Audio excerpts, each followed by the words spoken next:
Hey guys, welcome back to NY Sports MC. Hope you guys are all doing well. If you haven't already, please subscribe to the channel. Click the notification bell so you get the updates on all my videos. Also, if you are on Twitter, follow me at NY Sports MC on Twitter. So we're going to hop right into our next segment of the AFC East positional rankings going into the 2020 season. And as you guys chose on Sunday night, so if you don't know, I do live streams every Sunday night at 9 p.m. Come on by, hang out with us for about an hour and 15. Love to have you guys on. We chose to go with the cornerbacks this time, so we're going to rank them from worst to first in the AFC East. And starting out at number 4, unfortunately, will be our New York Jets. I feel like this was a pretty easy selection as we have struggled at the cornerback position. If you look at PFF ratings, it's not as bad as I thought it was going to be, but Brice Austin has a very good rating, didn't play a lot, got benched towards the end, so you got to see if he can sustain playing at that kind of level, see if he can make the step to that next level and continue to improve as well. So if you're looking at the Jets, our starters going into this right now is going to be Pierre Desir, who had a down year last year, PFF grading of 58.8. But if we look back at his 2018 season, he had a 77.5, which is a very good rating for a cornerback. We need to hope that that's what he's able to kind of provide and be able to get back to that form. From what I heard, he was a little banged up last year, so hopefully that plays into it. But that's expecting a lot to try to get him to go back to it. Hey, if anybody can get him to perform at the level that he needs to perform at, I have all the confidence in the world in Greg Williams.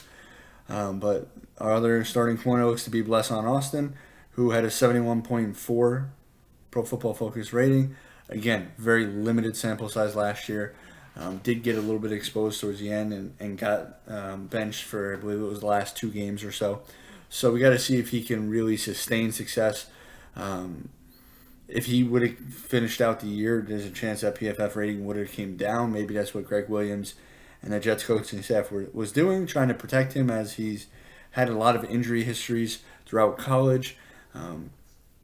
So maybe they saw enough. He started to backtrack a little bit. They said, hey, before he potentially gets hurt, or continues to struggle and kind of goes into it mentally, they want him to, I guess, go out kind of on a high note. Oh, he's playing well.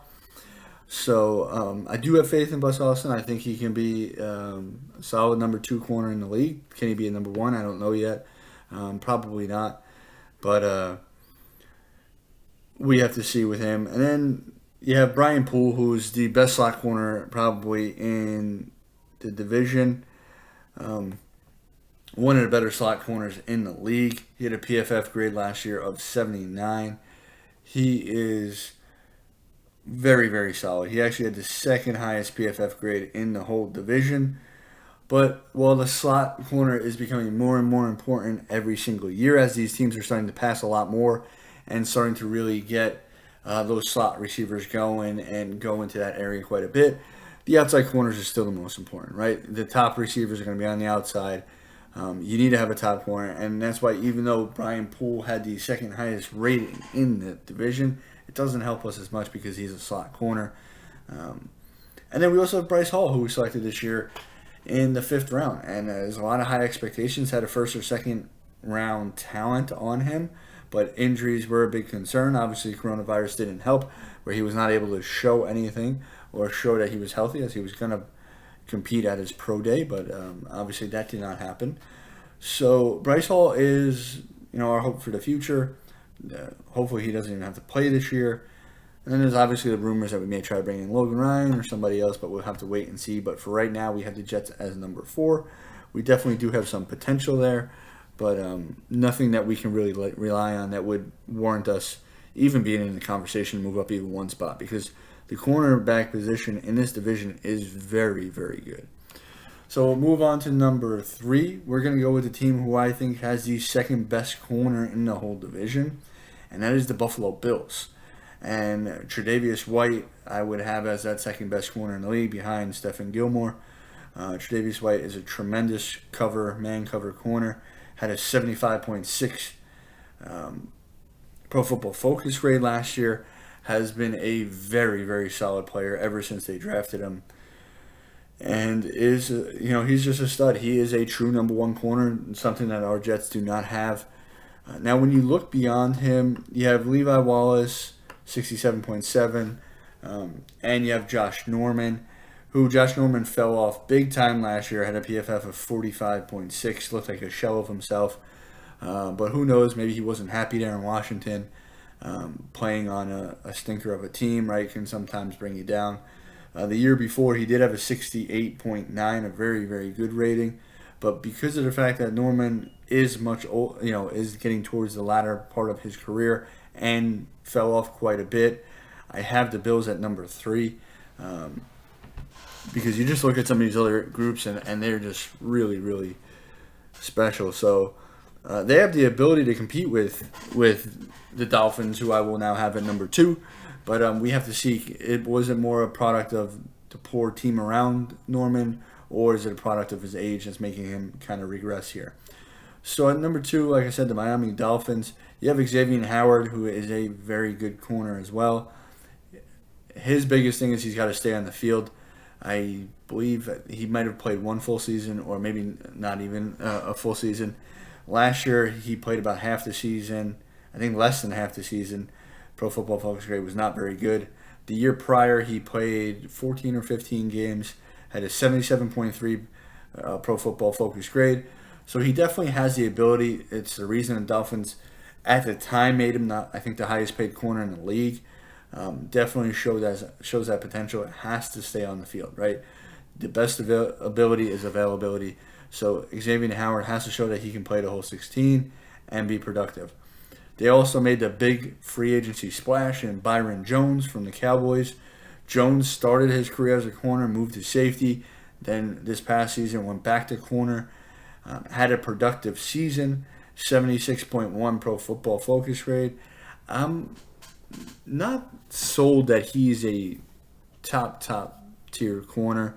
I think that it was an overpay. They now made him the highest paid corner, so the Dolphins have invested a lot of money and a lot of assets in the cornerback position.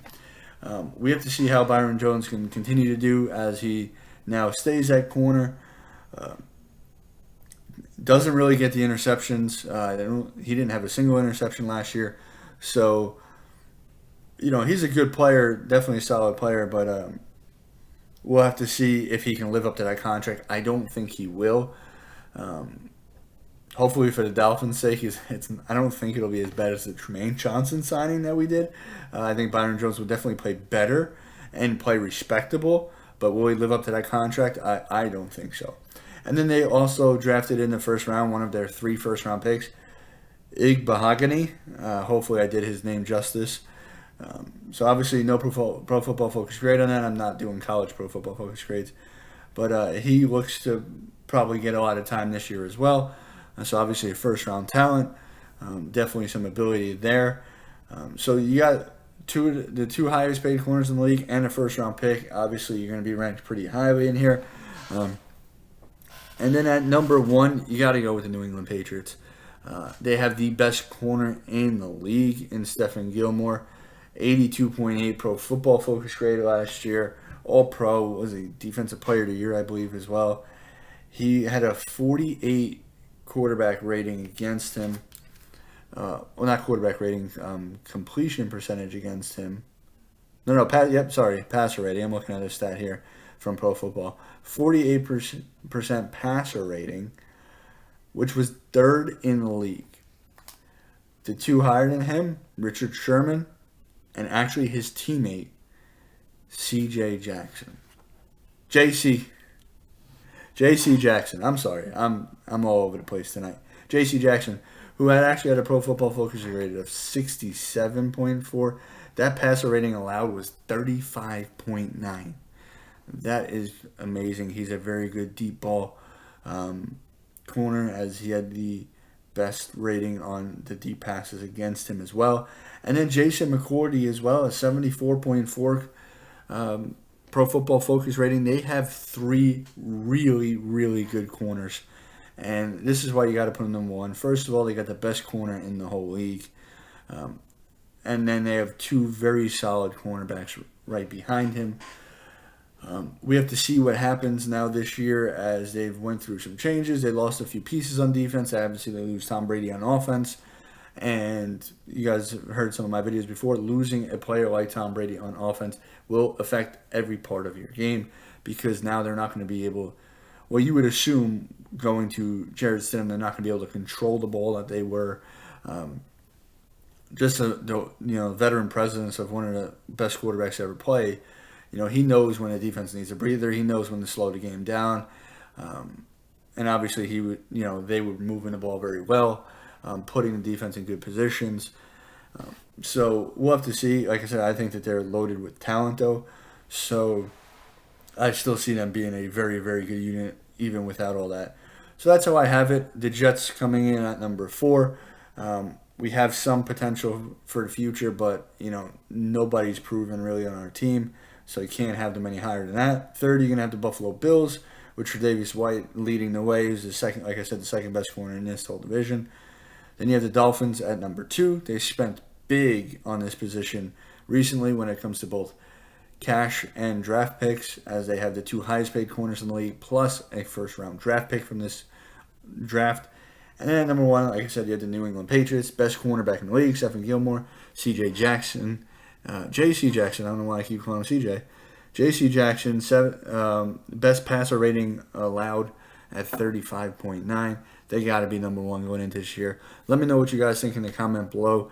How would you guys have this ranked? I think that it's very top-heavy with these teams. I think the Jets are kind of a very distant 4th, unfortunately. But let me know what you guys think in the comments below. And as always, Jet up.